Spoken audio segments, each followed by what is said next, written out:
எல்லாருக்கும் வணக்கம். கதைப்போமா with RJ. நம்மளோட சேனலில் வீரயுக நாயகன் வேல்பாரி சரித்திரத்தை நம்ம 20 நிமிஷமாக மொத்த புக்கையும் நம்ம கேட்டுட்டு இருக்கோம். நாங்கள் அடுத்த 20 நிமிஷத்தை இன்னைக்கு கேட்கலாம். பாரி 105. மூஞ்சலிலிருந்து நாகக்கரட்டுக்கு இரவாதனை தன் இரு கைகளிலும் ஏந்தி வந்தான் தேக்கன். மற்றவர்கள் எத்தனையோ முறை அவனிடமிருந்து வாங்க முயன்றும் அவன் தரவில்லை. பரம்பு ஆசான் மாவீரனுக்கு செய்யும் மரியாதை இது. சமதள வேந்தர்கள் படையோடு ஒப்பிட்டால் ஒவ்வொரு பரம்பு வீரனும் மாவீரனே. ஆனால் ஒரு பரம்பு வீரனை மற்ற பரம்பு வீரர்களோடு ஒப்பிட்டால் மாவீரர்கள் என வெகு சிலரே இருப்பர். இரவாதன் அப்படி ஒரு மாவீரன் என்று எல்லோருக்கும் தெரியும். ஆனால் தட்டியங்காட்டு போரின் தொடக்கத்திலிருந்து அவன் நடத்திய ஒவ்வொரு தாக்குதலும் இணை சொல்ல முடியாதது. முன் திட்டப்படி இன்றைய போரில் மூஞ்சலின் வெளிப்புற அரணை முழுமுற்றாக அழித்தொழிக்கும் பொறுப்பு முடியனுக்கும் விண்டனுக்கும் உரியது. ஆனால் அவர்களால் மூஞ்சலுக்கு அருகில் போகவே முடியவில்லை. அதே வேளையில் தனக்கான பொறுப்பின்படி கடைசி 10 நாளிகை இருக்கும்போது எதிரிகளால் வெளிப்புற அரணை உடைத்து கொண்டு உள்நுழையவே முடியாது என கருதப்பட்ட மூஞ்சலை தனது குதிரையின் வேகத்தை குறைக்காமலே உடைத்து கொண்டு உள்நுழைந்தான் இரவாதன்.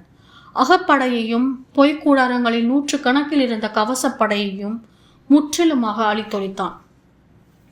இந்நிலையில்தான் புதிய வெர்பன், உதயஞ்சேரல், சோழவேலன் ஆகிய மூவரும் தங்களின் சிறப்பு படைகளோடு மூஞ்சலுக்குள் நுழைந்தனர்.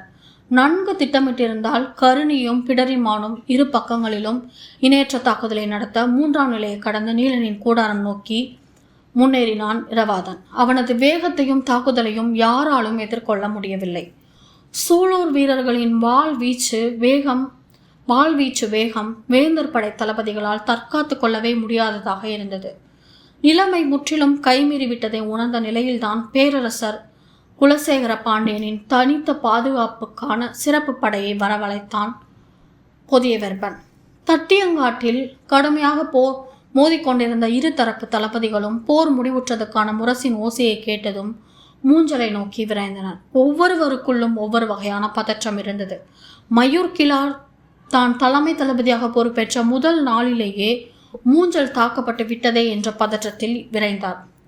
இறுதியில் அபாயத்தை உணர்த்தும் ஒலி எழுப்பப்பட்டதால் மூஞ்சல் கடுமழையாக தாக்கப்பட்டிருக்கும் என்பதை கருங்கை வாணன் உணர்ந்தான். மூஞ்சலின் வலிமை மிகுந்த அமைப்பு வெளிப்புற மூடரன் தான். அதை உடைத்து உள்நுழையும் ஆற்றல் கொண்ட படையால் உள்ளுக்குள் போய் பேரழிவை உருவாக்க முடியும் என தெரியும். ஆனால் அபாய ஒலி எழுப்பும் அளவுக்கு நிலைமை மாறும் என நினைக்கவில்லை. பரம்பு படையின் முக்கியமான தளபதிகள் தட்டியங்காட்டில் தங்களுடன் தான் போரிட்டுக் கொண்டிருக்கின்றனர். குதிரைப்படை மட்டுமே அங்கே போயுள்ளது என்பதால் அகப்படை எளிதில் சமாளிக்கும் என்றுதான் எல்லோரும் நினைத்தனர். ஆனால் நிலைமை ஏன் கைமீறி போனது என்பது வெளியில் இருக்கும் யாருக்கும் புரியவில்லை. முரசின் ஓசை கேட்டதும் முடியன்தான் முதலில் பாய்ந்து போனான். கடைசி நாளிகையில் மூஞ்சலில் இருந்து இரவாதனின் படை பின் வாங்கிவிட்டது.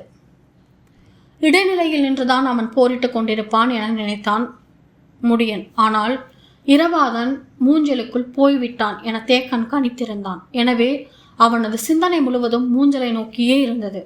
எல்லோரும் மூஞ்சலின் அருகில் வந்து நின்ற போதுதான் மூஞ்சல் என்னவாக இருக்கிறது என்பதை பார்க்க முடிந்தது.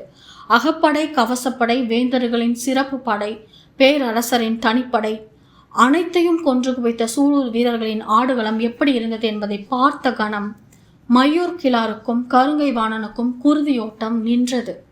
பிணக்குவியல்கள் கணக்கில்லாமல் இருந்தன. குருதி பொங்க மேலும் கதறல் பெருகி தட்டியங்காடு முழுவதும் எதிரொலித்தது. சில இடங்களில் யானை உயரத்துக்கு கிடந்தன கொன்றளிக்கப்பட்ட வீரர்களின் உடல்கள். பரம்பு வீரர்களின் குதிரைகள் கணக்கில்லாமல் கொன்றளிக்கப்பட்டுள்ளன. தட்டியக்காடெங்கும் முழுநாள் போரிலும் கொல்லப்பட்டவர்களை மொத்தமாக குவித்ததை போல் இருந்தது. அந்த தாக்குதலில் இரவாதனுடன் சென்ற சூலூர் வீரர்கள் யாரும் மிஞ்சவில்லை. ஆனால் ஒவ்வொருவனும் எண்ணற்றோரை வீழ்த்திய பிறகே வீழ்ந்தான். பொய்க்கூடாரங்களை பிடரிமான் தலைமையிலான வீரர்கள் முழுமுற்றாக அழித்து முடிக்கும் போது தனது கவசப்படையோடு உள் நுழைந்து தாக்கினான் சோழவேலன். இடைவெளியோடு தொலைவில் நின்று போரிடுவதற்கும் நெருங்கி நின்று போரிடுவதற்கும் நிறைய வேறுபாடு உண்டு. மூவேந்தர்களும் அவரவரின் சிறப்பு படையோடு உள் நுழைந்தனர். அப்போது வரை மூஞ்சலின் வெளிப்புற அரண் வீரர்களால் முழுமையாக பாதுகாக்கப்பட்டிருந்தது. மூவேந்தர்களின் சிறப்பு படை முழுமையாக உள்ளே வந்ததும் ஏறக்குறைய குவியலாக நின்று போரிடும் சூழல் உருவானது. ஒருவருக்கொருவர் வாளையும் ஈட்டியையும் இன்ன பிற ஆயுதங்களையும் முழுமையாக சுழற்றி வீசவும் வாங்கி தாக்கவுமான இடைவெளி இல்லாத நிலை இருந்தது. தனக்கு முன்னால் நிற்கும் வீரனோடு போரிட்டு கொண்டிருந்தால் முதுகுப்புறத்தில் நிற்பவன் நமது படையை சேர்ந்தவனா அல்லது எதிரி படை வீரனா என்பது தெரியாத நிலை உருவானது. இந்நிலை வேந்தர் படைக்கு பெரும் சிக்கலை உருவாக்கியது. ஆனால் சூலூர் படைக்கு சாதகமான தன்மையை ஏற்படுத்தியது. அடர் கானகத்தில் குழுவாக இயங்கினால் மட்டுமே வாழவும் தப்பி பிழைக்கவும் முடியும். எனவே தன்னுடன் வருகிறவன் யார் என்பதை திரும்பி பார்க்காமலேயே அறிந்து கொள்ள எண்ணற்ற வழிமுறைகளை பரம மக்கள் அறிந்தவர்கள். அவர்களால் அடர் இருட்டில் கூட குழுவாக செயல்பட்டு தாக்குதலை முன்னெடுக்க முடியும். 3 வேந்தர்களின் சிறப்பு படைகள் 3 சேனை வரையர்களின் கீழ் 36 சேனை முதலிகளால் தலைமை தாங்கப்படுவதாக இருந்தது. அவர்களுடைய உத்தரவின் கீழ் 5000க்கும் அதிகமான வீரர்கள் தாக்குதலில் இறங்கினர். விரிந்த உள்வாங்கும் குந்தமும் பனங்கருக்கு போல உடலெங்கும் எண்ணிலடங்காத கூரிய முட்களையுடைய கழுமுள் சாட்டையும் சூலூர் வீரர்களின் தனித்த ஆயுதங்கள். வேந்தர் படை வீரர்கள் எண்ணற்றோர் உள்ளே வந்தது சூலூர் வீரர்களுக்கு நல்ல வாய்ப்பாக அமைந்தது. தங்களின் ஒலிக்குறிப்புகள் மூலம் கன நேரத்துக்குள் செய்திகளை பரிமாறிக்கொண்டனர். 3 வேந்தர்களின் 3 வகையான சிறப்பு படைகளையும் முழுமையாக உள்வாங்கும் வரை வாளால் தாக்குதல் நடத்தினர். நிலைமையை கணித்து கூவல்குடி வீரன் ஓசையிட்டதும் கருணையின் தலைமையிலான படை வீரர்கள் தங்களின் இடுப்பு பகுதியில் மெய்யுறை சட்டைக்கு மேல் சுற்றி வைத்திருந்த கழுமுள் சாட்டையை சுழற்றத் தொடங்கினர். சாட்டையின் சிறு நுனி பட்டால் போதும் சதை கொத்தாக பீத்து கொண்டு வெளிவரும்.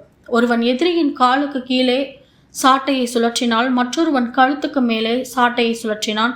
ஒவ்வொரு சாட்டையும் 2 ஆள் நீளமுடையது. கேடயங்கள் வாளையும் ஈட்டியையும் எதிர்கொள்ளக்கூடியவை. கழுமுள் சாட்டைக்கு தடுப்பாயுதம் எதுவும் இல்லை. இப்படி ஒரு ஆயுதம் இருப்பதே சமவெளி மக்களுக்கு தெரியாது. நினைத்து பார்க்க முடியாத பாதிப்பை ஏற்படுத்தும் கழுமுள் சாட்டையை சூலூர் வீரர்கள் மின்னல் வேகத்தில் வீசத் தொடங்கினர்.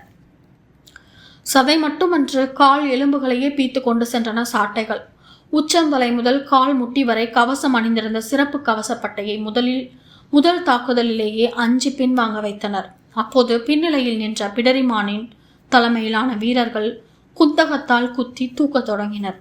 2 பெரும் பொறிகளில் சிக்கி சிதைய தொடங்கியது சிறப்பு கவசப்படை. எந்த ஒரு போரிலும் கவசப்படை இவ்வளவு கொடுமையான அழிவுக்கு ஆளானதில்லை. மூஞ்சலுக்குள் தாங்கள் உருவாக்கிய பொறியில் பரம வீரர்கள் சிக்குவார்கள் என்றுதான் எல்லோரும் எதிர்பார்த்தனர். ஆனால் சூலூர் வீரர்களின் பொறிக்குள் முழுமுற்றாக வேந்தர் படை சிக்கியது. அவசரத்தில் மூவேந்தர்களின் 3 சிறப்பு படைகளும் மொத்தமாக உள்ளிறக்கியதால் அவர்களால் போரிடுவதற்கு போதுமான களத்தை உருவாக்கி கொள்ள முடியவில்லை. இந்நிலையில் தாக்குதலின் அளவு எல்லை கடந்ததாக இருந்ததால் வெளிப்புற அரணை காத்து கொண்டிருந்த வீரர்களையும் உள்முக தாக்குதலுக்கு பயன்படுத்த வேண்டிய சூழல் உருவானது. இவையெல்லாம் சூலூர் வீரர்களுக்கு வாய்ப்பாகவே அமைந்தன. சூலூர் வீரர்கள் எல்லோரும் இன்றைய நாளின் முடிவை தெளிவாக தெரிந்தவர்களாகவே இருந்தனர். தாங்கள் உயிருடன் திரும்பும் வாய்ப்பு மிக மிக குறைவே. ஆனால் நீரன் மீட்கப்பட்டே ஆக வேண்டும். அதற்காக எல்லையில்லாத வீரத்தை வெளிப்படுத்தி வேந்தர் படையை முழுமுற்றாக வீழ்த்த வேண்டும் என்ற குறிக்கோளுடன் போரிட்டனர். தட்டியங்காட்டில் இதுவரை நிகழாத பேரழிவை அவர்கள் நிகழ்த்தி காட்டினர். எண்ணிக்கையில் இதைவிட அதிகமான வீரர்களை இந்த போர்க்களத்தில் பரம்பு படை கொன்றளித்துள்ளது. ஆனால் அவர்கள் எல்லாம் பொதுவான படை வீரர்கள். இன்று சூலூர் வீரர்கள் அழித்தொழித்துள்ளதோ மூவேந்தர்களின் மிக சிறந்த படை வீரர்களின் தொகுப்பை. இந்த வீரர்களின் ஆற்றல்களை நம்பித்தான் வேந்தர்கள் தங்களின் பாதுகாப்பை உறுதி செய்வர். 3 பெருவேந்தர்களின் சிறப்பு படைகளும் 3 வகையான தன்மைகளை கொண்டிருந்தன. கவச உடைகளில் தொடங்கி பயன்படுத்தும் ஆயுதம் வரை நிறைய வேறுபாடுகள் 3 படைகளுக்கும் உண்டு. ஆனால் சூலூர் வீரர்களின் தாக்குதலுக்கு முன்னால் எந்த படையும் எந்நிலையிலும் தாக்குப்பிடிக்க முடியவில்லை.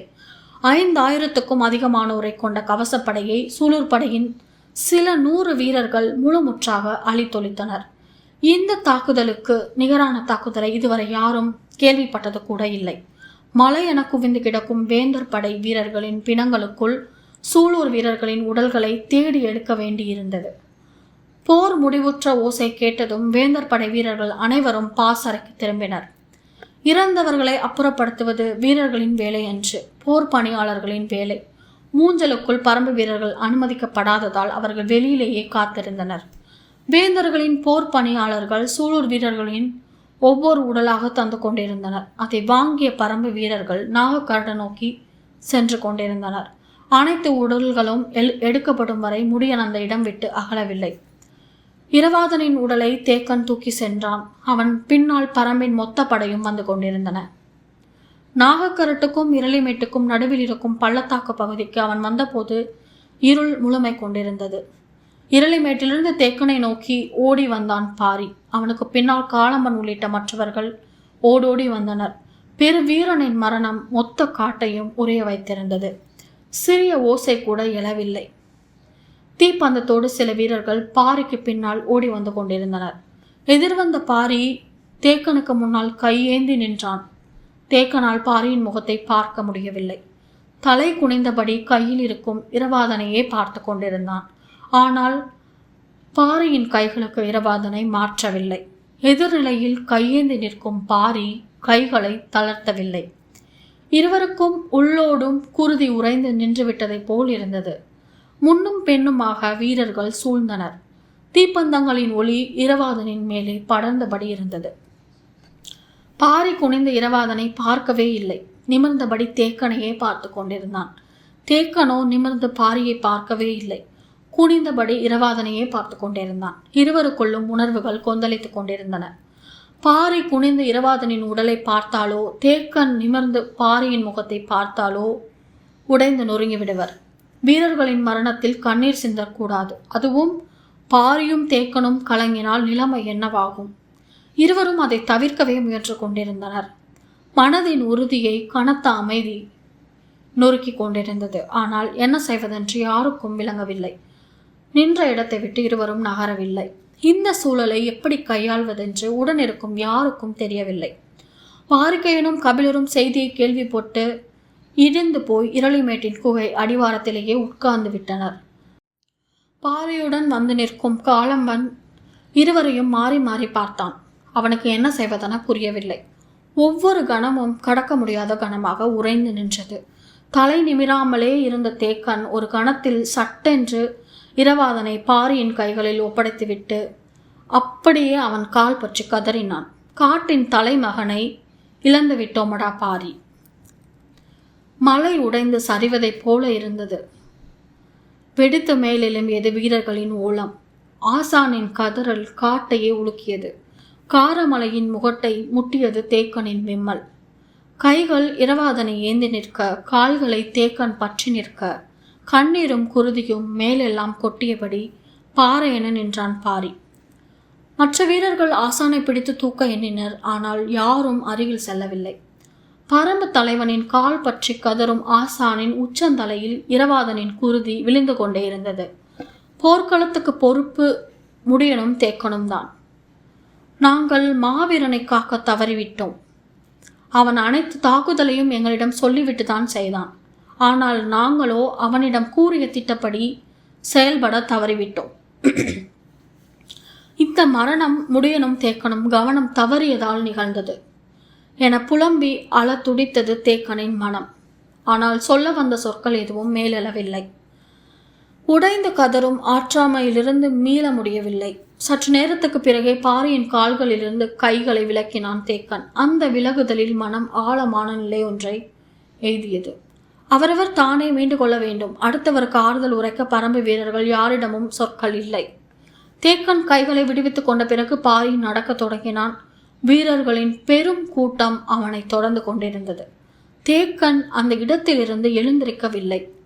எல்லோரும் தன்னை கடந்து போகும் வரை அங்கேயே இருந்தான். அனைவரும் கடந்து சென்றனர். மனம் சற்று நிதானம் கொண்டது. ஏன் உடைந்து கதறினோம்? நமது கதறலையும் சேர்த்தல்லவா பாரி சுமந்து செல்கிறான். நாம் கட்டுப்படுத்தி இருந்திருக்க வேண்டும் என எண்ணங்கள் தோன்றியபடி இருந்தன. எல்லோரும் போன பிறகு 4 வீரர்கள் மட்டும் உடன் இருந்தனர். அவர்களையும் போக சொன்னான். ஆனால் வீரர்களோ தேக்கனுக்கு உதவுவதற்காக அங்கேயே நின்றனர். மீண்டும் சத்தம் போட்டு போக சொன்னான். அவர்கள் சென்ற பிறகு கைகளை ஊன்றி மெல்ல எழுந்து நின்று பார்த்தான். தொலைவில் இரளிமேட்டின் முதல் குகையின் அடிவாரத்தில் கூட்டம் கூடி நின்றது. மலையெங்கும் இருக்கும் தீப்பந்தங்கள் அந்த இடம் நோக்கி குவிந்தபடி இருந்தன. அந்த காட்சியை பார்க்க முடியாமல் நாகக்கரட்டில் இருக்கும் தனது குடிலை நோக்கி மெல்ல நடக்க தொடங்கினான். குகை அடிவாரத்தில் வைக்கப்பட்ட இரவாதனின் உடலை பார்க்கும் ஆற்றலின்றி பாறை மறைப்பொன்றிலே ஒடுங்கி கிடந்தார் கபிலர். நேற்றிரவு பொற்சுவையின் மரணம் அவர் மடியில்தான் நிகழ்ந்தது. இன்றிரவோ இரவாதனின் உடல் கிடத்தப்பட்டிருக்கிறது. ஏது செய்வதென்று தெரியவில்லை. பாறையின் முகத்தை பார்க்கவோ அவனிடம் பேசவோ மனதுக்கு வலுவில்லை. கையூன்றி உட்காரக்கூட வலுவின்றி பாறையோடு பாறையாக சாய்ந்தே கிடந்தார். மூஞ்சலில் இருந்து சூலூர் வீரர்களின் உடல்கள் ஒவ்வொன்றாக வந்து கொண்டிருந்தன. துயரத்தின் பேரலை காரமலை முழுவதும் பெருகிக் கொண்டிருந்தது. அப்போது கூட்டத்துக்குள் யாரோ ஒருவன் வந்து கபிலர் எங்கே என்று விசாரித்தான். வீரன் ஒருவன் பாறையின் அடிவாரத்தில் சாய்ந்து கிடக்கும் கபிலரை கை காட்டி குறிப்பு சொன்னான். வந்துள்ளவன் திசைவேலரின் மாணவன். ஏற்கனவே இருமுறை வந்தவன் தான். ஆனால் ஒவ்வொரு முறையும் ஒவ்வொரு இடத்தில் ஒவ்வொரு நிலையில் கபிலரை காண்கிறான். பொது நிலை குலைந்து கிடக்கும் கபிலரிடம் வந்து திசைவேலர் உங்களை அழைத்து வர சொன்னார் என்றான். அதை காது கொடுத்து கேட்கும் நிலையில் கபிலர் இல்லை. வந்தவன் மீண்டும் சத்தம் போட்டு சொன்னான். சற்றே கவனம் கொண்ட கபிலர் அவனை உற்று பார்த்தபடி மறுத்து தலையை ஆட்டினார். அவனோ மீண்டும் வலியுறுத்தினான். பேசுவதற்கு சொற்கள் மேல் எழவில்லை. ஆனாலும் முயன்று சொன்னார். நான் வரும் நிலையில் இல்லை என்பதை திசைவேலரிடம் சொல்லிவிடு. அந்த மாணவனுக்கு வேற என்ன செய்வதென தெரியவில்லை. பெரும் புலவரிடம் இதற்கு மேல் வலியுறுத்த முடியாது என சிந்தித்தபடி எழுந்து நடக்க முற்பட்டான். இதை கவனித்தபடி இருந்த வாரிக்கையன் வந்தவனை கை காட்டி நிறுத்தியபடி கபிலரிடம் வந்து திசைவேலரிடம் போய் என்னவென்று கேட்டு வாருங்கள் என்றார். நான் எதையும் கேட்கும் நிலையில் இல்லை, என்னால் எதுவும் செய்ய முடியாது என்றார் கபிலர். வாரிக்கையன் இங்கும் அங்குமாக பார்த்தார். அவரின் கண்கள் தேக்கனை தேடின. அவர் குடிலுக்கு போய்விட்டதாக வீரன் ஒருவன் சொன்னான். கபிலரை நான் தான் சமாதானப்படுத்தி அனுப்ப வேண்டும் என நினைத்து கொண்டு மீண்டும் மீண்டும் கபிலரிடம் வந்தார். அவரோ வாரிக்கையன் சொல்வதை கேட்கும் நிலையில் இல்லை. ஆனால் வாரிக்கையன் விடவில்லை. நீங்கள் தான் பரம்பின் கோல் சொல்லி எதிரிப்படையின் கோல் சொல்லி அழைக்கும் போது போகவில்லை என்றால் நமது தரப்பு கருத்து கேட்காமலேயே போய்விடும். ஆபத்துள்ளது. எனவே துயரத்தை விளங்கி கடமையை ஆற்றுங்கள் என்றார். கபிலரோ கண்களை உருட்டி பரிதாபமாக பார்த்தார்.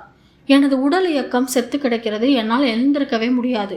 பிறகு எப்படி என்று சொல்லிய போதே கண்களில் நீர் கொட்டியது.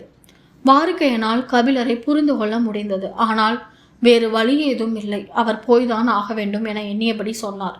யாராலும் இந்த துயரத்தை தாங்கிக் கொள்ள முடியாது. ஆனாலும் பொழுது விடிந்தால் நம் வீரர்கள் தட்டியங்காட்டில் போரிட்டுத்தானே ஆக வேண்டும். கபிலர் வாரிக்கையனை கவனித்தார். மனம் நொறுங்கி கிடந்தாலும் எண்ணம் கைகூடினால் எழுந்து நிற்க முடியும் என்பதை ஒவ்வொரு வீரனும் ஒவ்வொரு நாளும் சொல்லிக் கொண்டுதானே இருக்கிறான். உங்களால் அதை புரிந்து கொள்ள முடியவில்லையா கபிலரே?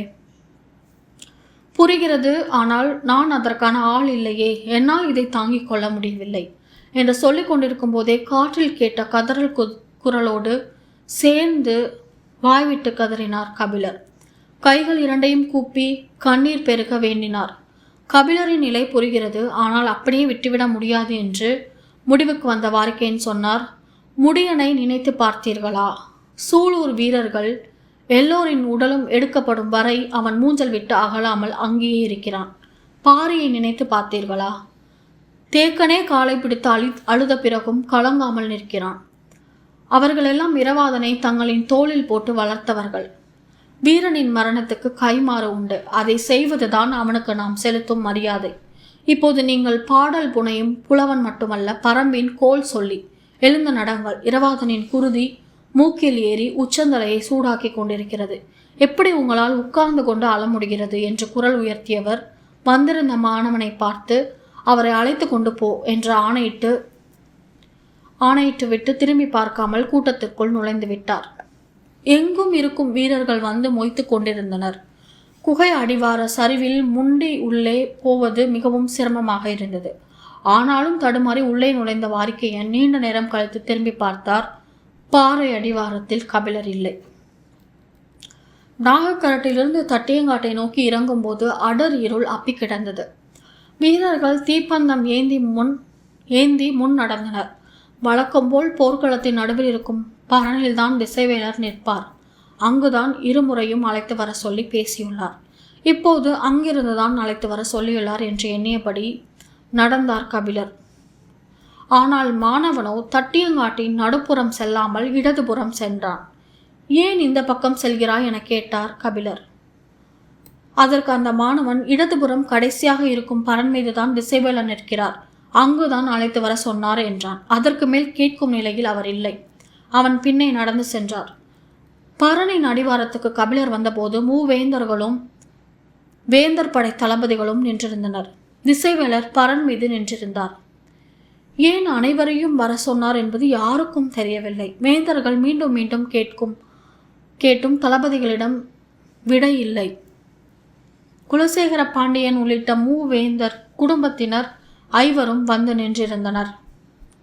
மயூர்கிழார், கருங்கை வாணன் உள்ளிட்ட தளபதிகள் அணிவகுத்திருந்தனர். பரம்பின் தரப்பு கோல் சொல்லி வந்த பிறகு பேச முடியும் என்று திசைவேலர் சொல்லிவிட்டதால் யாரும் எதுவும் பேசாமல் அமைதி காத்திருந்தனர். கபிலர் வந்ததும் அவரை பரன் மீது ஏறி வர சொன்னார். கபிலருக்கு சற்றே ஐயம் உருவானது. பரம்பு வீரர்கள் ஓங்கலத்தை பயன்படுத்தி தாக்குதல் நடத்திய போது விசாரணைக்கு அழைத்திருந்தார். திசைவேலர் அப்போது பரன் விட்டு கீழேதான் அமர்ந்திருந்தார். மறுநாள் போர்க்களத்தின் தன்மையை பற்றியும் தனக்கு உண்டான மன அழுத்தத்தை பற்றியும் விவாதிக்க வர சொன்னார். அப்போதும் கீழேதான் இருந்தார். அந்த இரு நிகழ்வுகளின் போதும் வேந்தர்கள் யாரும் இல்லை. ஆனால் இன்று வேந்தர்கள் அனைவரும் வந்து நிற்கின்றனர். திசைவேலரோ பரன் மேலிருந்தபடி தன்னையும் ஏன் மேலேறி வர சொல்கிறார் என எண்ணியபடியே பரன் மீது ஏறினார் கபிலர். முன்னும் பின்னுமாக இரு மாணவர்கள் அவர் ஏறி செல்ல உதவி செய்தனர். பரனின் மேல் தளத்தில் 4 மூலைகளிலும் பந்தங்கள் எரிந்து கொண்டிருந்தன. நடுவில் சிறிய இருக்கை ஒன்றில் அமர்ந்திருந்தார் திசைவேலர். மேலேறி சென்ற கபிலர் திசைவேலரை வணங்க முயன்ற போது அவரின் முகத்தை பார்த்ததும் சற்றே அதிர்ச்சிக்குள்ளானார். முகம் கடுத்து உறைந்து போயிருந்தது. கண்கள் ஆற்றாமையால் கனன்று கொண்டிருந்தன. வந்து நிற்கும் கபிலரை ஏறிட்டு பார்த்தார் திசைவேலர். துயரத்தின் பெருவலி கபிலரின் முகத்திலும் நிரம்பியிருந்தது. கபிலரின் வரவுக்காகவே காத்திருந்த திசைவேலர் மெல்ல எழுந்து பரனின் முன்பகுதிக்கு வந்தார். கீழே எண்ணிலடங்காத பெரும் பந்தங்கள் எரிந்து கொண்டிருக்க தேர்களின் மீது பேரரசர்கள் அமர்ந்திருந்தனர். திசைவேலர் பேச முன் வருவது அறிந்து மாணவன் ஒருவன் முரசின் ஓசையை மெல்ல எழுப்பினான். கீழே இருந்தவர்கள் மேலே பார்த்தபடி கவனம் கொண்டனர். முன் வந்து தடுப்பு கட்டையை பிடித்தபடி திசைவேலர் கூறினார், இன்றைய போரில் நமது படை விதிகளை மீறிவிட்டது. எல்லோரும் சற்று அதிர்ச்சியானார்கள். விதியை மீறியவர் யார் என்று ஒருவருக்கொருவர் பார்த்து கொண்டனர். மயூர்கிழார் கருங்கை வாணனிடம் பார்வையாலே கேள்வியை எழுப்பினார். கருங்கை வாணனோ அப்படி யாரும் நமது தரப்பில் விதிகளை மீறவில்லை என்றான். தலைமை தளபதி என்ற முறையில் மயூர்கிழார் தான் இப்போது பேச வேண்டும். அவரோ கருங்கை வாணன் மீது சற்றே ஐயம் கொண்டிருந்தார். அவனிடம் நன்றாக விளக்கம் கேட்டிருந்த பிறகுதான் பேசத் தொடங்கினார். நிலைமான் கோல் சொல்லியை வணங்குகிறேன். வேந்தர் படையில் யாரும் விதி மீறவில்லையே. போர் விதி மீறப்பட்டதை நானே கண்டேன். அப்படியென்றால் யார் விதி மீறினார் என்பதை கூறுங்கள் திசைவேலரே என்று பணிந்து கேட்டார் மயூர்கிழார். எல்லோரும் பரன் மீது உற்று பார்த்தபடி இருந்தனர். திசைவேலர் சொன்னார், புதிய வெப்பனும் சோழவேலனும். அதிர்ந்து நின்றனர் அனைவரும். திசைவேலரின் குற்றச்சாட்டு வேந்தர்களின் தரப்பில் இருந்த ஒவ்வொருவரையும் நடுங்க வைத்தது. அவரின் கூற்றுக்கு என்ன பதில் உரைப்பது, யார் பதில் உரைப்பது என்று யாராலும் முடிவு செய்ய முடியவில்லை. குற்றம் சாட்டுவது எதிரிப்படை கோல் சொல்லி அல்ல, நமது படை கோல் சொல்லி. பக்கத்தில் பரம்பு படை கோல் சொல்லி கபிலர் நின்று கொண்டிருக்கிறார். எனவே இதை எந்த சொல் கொண்டு மறுப்பது? சோழவேலன் மீதான குற்றச்சாட்டை மறுக்க சோழனின் அமைச்சன் வளவன்காரி முன்வர ஆயத்தமானான். ஆனால் செங்கன சோழன் கண்களால் குறிப்பு கொடுத்த பிறகு சற்றே ஒதுங்கி நின்று கொண்டான். திசைவேலர் பாண்டிய பேரரசால் நியமிக்கப்பட்டவர். எனவே அவர்களே இந்த பிரச்சனையை தீர்க்கட்டும் என நினைத்தான். குலசேகர பாண்டியனோ அதிர்ச்சியுற்ற கண்களோடு அண்ணாந்து திசைவேலரையே பார்த்து கொண்டிருந்தார். அவரது கூற்றை மறுத்து வாதாடுதல் எளிதல்ல. அமைச்சர் முசுகுந்தர் இருந்திருந்தால் கூட இந்த பிரச்சனையை ஓரளவு தெளிவாக கையாள்வார். ஆனால் ஆதி நந்தியை நம்பி எப்படி முன்னெடுப்பது? அமைச்சரை நிறுத்திவிட்டு தளபதிகளை பேசவிட்டால் நிலைமை மேலும் சிக்கலாகிவிடும் என்று நினைத்தபடி இருந்தார். குற்றச்சாட்டை கூறிய திசைவேலர் மறுமொழியை எதிர்பார்க்கவில்லை. தட்டியங்காட்டை விரிந்த கண்களோடு பார்த்தபடி சொன்னார், விதி மீறிய இருவரும் இக்கணமே இந்த போர்க்களம் விட்டு நீங்க வேண்டும். இனி வாழ்வு முழுவதும் அவர்கள் ஆயுதங்களை கை கொள்ளக்கூடாது. இடி விழுவது போல் இருந்தன திசைவேலரின் சொற்கள். உறைந்து நின்றனர் அனைவரும். குலசேகர பாண்டியனின் கண்கள் துடித்தன. பாண்டிய பேரரசின் தலைமை அமைச்சன் ஆதிநந்தி உரத்த குரலில் கத்தி சொன்னான். நீங்கள் அறம் தவறி பேசுகிறீர் திசைவேலரை. இடைவெளியின்றி சட்டென சொன்னார். ஆம், நான் அறம் பிறந்தே பேசுகிறேன். அரண்மனையின் நம்பிக்கைக்கு உரிய முறையில் நடந்து கொள்வதை முற்றிலுமாக எனது ஆழ்மனம் துறந்து விடவில்லை. அதனால்தான் எனது சொற்கள் இப்படி வந்துள்ளன. இல்லையெனில் அவர்கள் இருவருக்கும் மரணத்தையே தீர்ப்பாக வழங்கியிருப்பேன். இதோட பரம்பு மலையின் நாயகன், இயற்கையின் நண்பன் வேள்பாரியோட நம்ம பண்ணிகிட்ருக்கிற பயணத்தை, இன்னைக்கான பயணத்தை இதோட நம்ம முடிச்சுக்கலாம். நாளைக்கு மேற்கொண்டு ஆரம்பிக்கலாம். இந்த பதிவு உங்களுக்கு பயனுள்ளதாக இருந்துச்சுன்னா கதைப்போமா வித் ஆர்ஜி சேனலை லைக் பண்ணுங்கள், ஷேர் பண்ணுங்கள், கமெண்ட் பண்ணுங்கள், கண்டிப்பாக சப்ஸ்கிரைப் பண்ணுங்கள். தேங்க்யூ.